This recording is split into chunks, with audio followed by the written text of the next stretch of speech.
Aquí tenemos la buena costumbre de escuchar especialistas y de preguntarles su opinión sobre los temas que te interesan. Lo hacemos cada mañana desde las 7.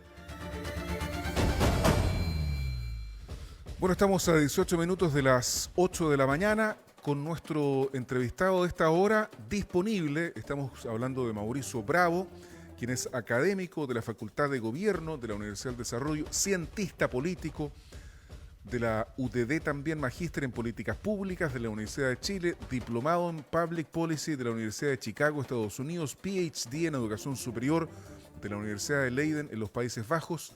¿Qué tal, Mauricio Bravo? Muchas gracias por aceptar la invitación a conversar esta mañana de 1 de marzo, aquí en Buena Costumbre. Muy buenos días. Hola, muy buenos días. Muchas gracias por la invitación. Siempre es muy interesante y oportuno hablar sobre este tema que es tan importante como la educación. Así Exactamente. es, y sobre todo la educación pública, Mauricio, porque bueno, hace décadas estamos escuchando de que el trabajo hacia la educación, la política pública enfocada al fortalecimiento de la educación pública, y lamentablemente hay una noticia muy lamentable, es centralista, es de Santiago, pero sin duda es un síntoma, ¿verdad?, de lo que también podría pasar en regiones. ¿Qué es lo que ha pasado? Ha bajado la matrícula considerablemente en los liceos emblemáticos de Santiago, porque a días de empezar ahora un nuevo año escolar, algunos ya han comenzado, los liceos de las comunas de Santiago no han completado las matrículas, han quedado muchísimos cupos. ¿Cuál es el análisis que haces tú de esto? Bueno, efectivamente es el resultado de muchos hechos ciertos que han ocurrido en los liceos, si bien digo, los liceos emblemáticos, Ujú. ¿cierto? Que tiene que ver por una constante paralización de las clases, por distintas manifestaciones de los estudiantes que hacen que Cierto. finalmente el ciclo escolar no se pueda cumplir y que los niños queden mucho tiempo sin clase.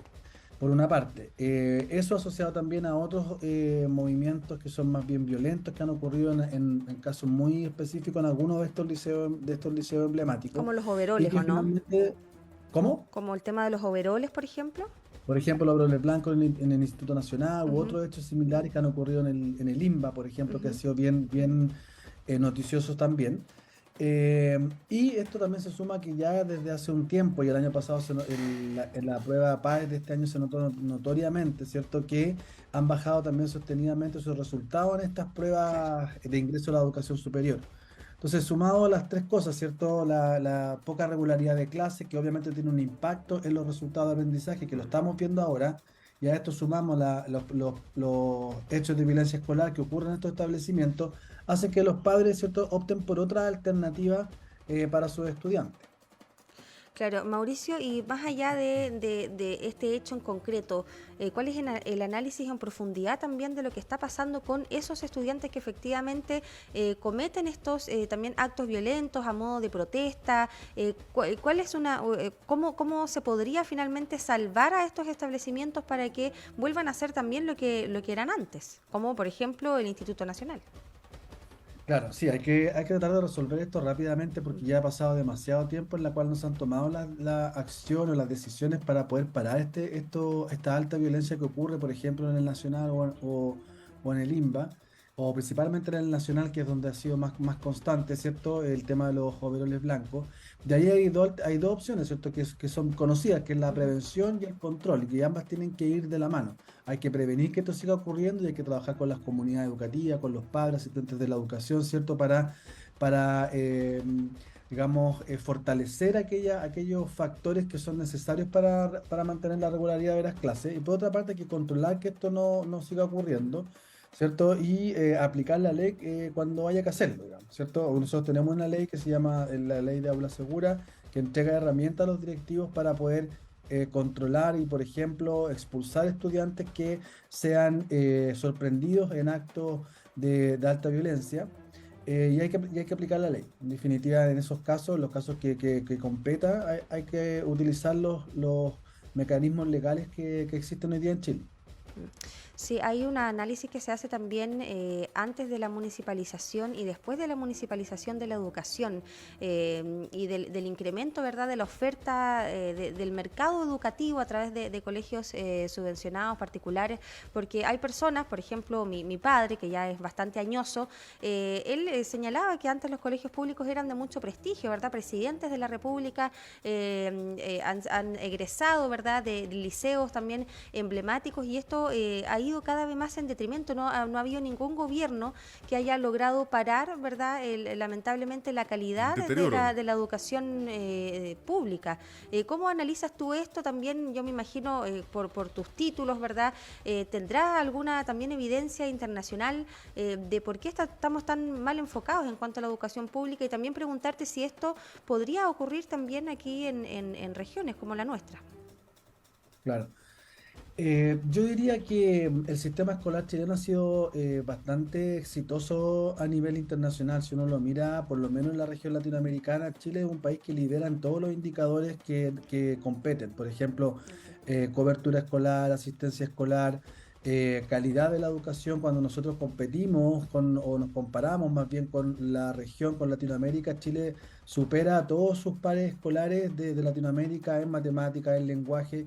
Y en los últimos 20 años Chile ha avanzado de forma importante. Hemos logrado reducir lentamente, pero hemos logrado reducir las brechas de resultados, ¿cierto?, entre los sectores, entre los distintos niveles socioeconómicos. Tenemos una alta cobertura de ingreso a la educación superior. Ujú. Cerca del 70-80% de los estudiantes que salen de cuarto medio hoy en día entran a la educación superior, ya sea técnica o universitaria, y tenemos un buen mecanismo de financiamiento. Hoy día es muy difícil que un estudiante se quede fuera de la educación superior por temas económicos, como sí ocurría 20 años atrás o 15 años atrás.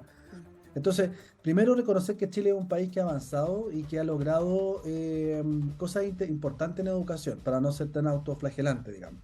Luego decir que en los últimos años ha habido un estancamiento, que eso es cierto, ¿cierto?, de algunos indicadores. Por ejemplo, en deserción escolar ha ido aumentando Sí. fuertemente después de la pandemia, y es un desafío que tenemos que enfrentar como sistema y hacernos cargo, ¿cierto?, de la recuperación de todos estos estudiantes que hoy día están fuera del sistema escolar. Ese es un gran desafío que tenemos que asumir. O, por ejemplo, el déficit docente que se proyecta de aquí a 5 o 10 años más va a ser de más de 30.000 profesores menos en las salas de clase, y nos tenemos que hacer cargo de este tipo de nuevos desafíos.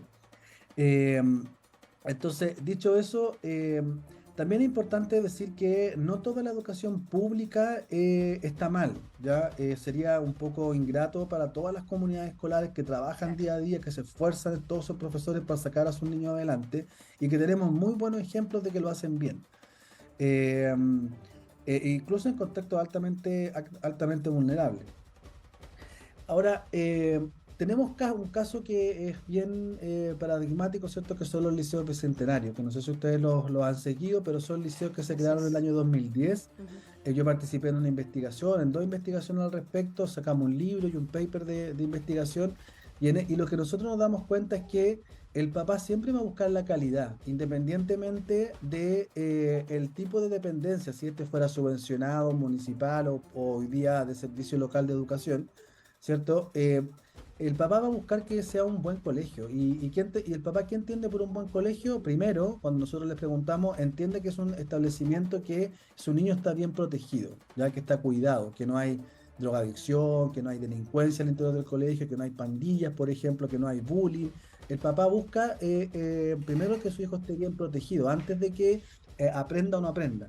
Y luego, ¿cierto? El papá Mira, busca que el niño aprenda, ¿ya? Mm. Entonces, eh, y ahí estos liceos, no solamente los liceos bicentenarios, para no graficarlo en un solo subconjunto de establecimientos, sino que hay mucha experiencia también de otros liceos, ¿cierto?, que logran eso con bastante efectividad, con bastante eficiencia, incluso en contextos altamente vulnerables. Entonces, lo que tenemos que hacer nosotros es recuperar los liceos emblemáticos, ¿ya? Que también se han politizado fuertemente, que han entrado en movimientos políticos.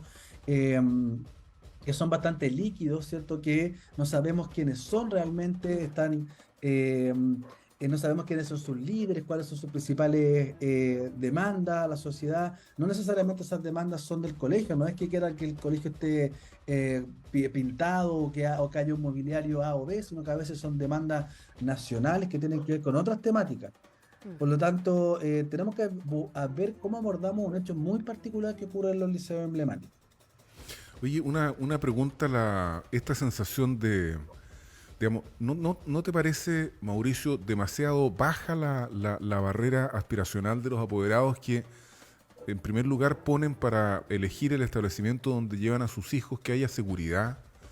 A mí me parece que es bien dramático eso, porque no debería estar en primer lugar. Uno debería asumir como una realidad de que el entorno de educación del niño o niña es seguro. Es un espacio seguro. Es un claro. espacio seguro, o sea, eso debería ser, digamos, no debería ser una aspiración, sino que más bien la constatación de una realidad. Entonces, a mí me parece que hay un problema bastante serio, porque significa que, digamos, la generalidad de los liceos públicos son inseguros, son lugares donde hay drogadicción, donde hay pandillas, donde hay bullying, porque si así no fuera, la aspiración del padre o apoderado no sería esta la primera, es decir, buscar un ambiente seguro. No sé si me voy a entender.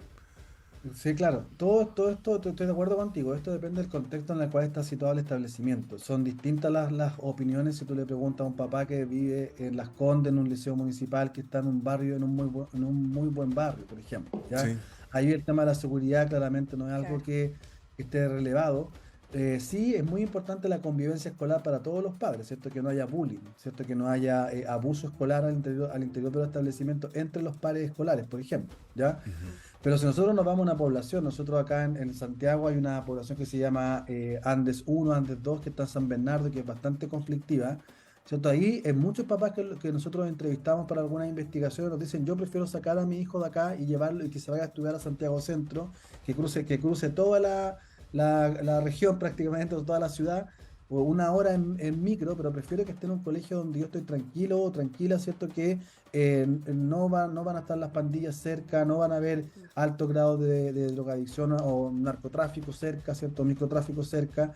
Entonces, va a depender de cada contexto. Es dramático en Sí. algunas poblaciones, como bien tú lo Oye, señalas. Mauricio, el último comentario nomás, que siempre me pongo filosófica con el tema educativo, pero eso que dices tú de las pandillas, el narcotráfico, actualmente para algunos jóvenes se transforma en una filosofía de vida. Yo creo que eso también es la gravedad del tema, no necesariamente en contextos de vulnerabilidad. Entonces, finalmente, yo creo que va a ser tarea más difícil contener el tema de la deserción, porque la deserción no se da por culpa de los padres, por contextos de... No, se da porque finalmente los niños no tienen interés, o los adolescentes, ¿verdad? Porque quieren seguir un camino exitoso, ¿verdad? Más rápido como este, el camino fácil, ¿verdad? El narcotráfico, o tal vez el tema de las redes sociales, no sé, vaya a saber uno. Entonces el tema educativo, el contenido finalmente curricular, no es atractivo y ya no es tan interesante. oye, y un comentario de un Claro. auditor, Franco Quidel, dice que aquí en la región del Biobío hay generaciones completas que han egresado de la educación pública con establecimientos que funcionan en escuelas modulares, Claro, porque todavía no se han reconstruido sí. definitivamente luego del terremoto de tsunami del 2010, y han pasado 13 años. Entonces, ahí evidentemente que hay un deterioro de la educación pública. O sea, Claro. Sobre lo primero, la deserción escolar, cuando uno hace los distintos estudios y pregunta cuáles son las razones de la deserción, la primera es el trabajo. Mucha gente sale, o es con los niños, sobre todo desde séptimo en adelante, empiezan a salirse de la educación por motivos laborales, porque tienen que apoyar a sus familias, etcétera. También aparece el embarazo adolescente como una razón de deserción. ¿Cierto? Y bueno, también está muy asociado al fracaso escolar, ¿cierto? Niños que les va muy mal, que repiten, ¿cierto? Que Claro. finalmente terminan saliéndose del establecimiento por razones como aquella.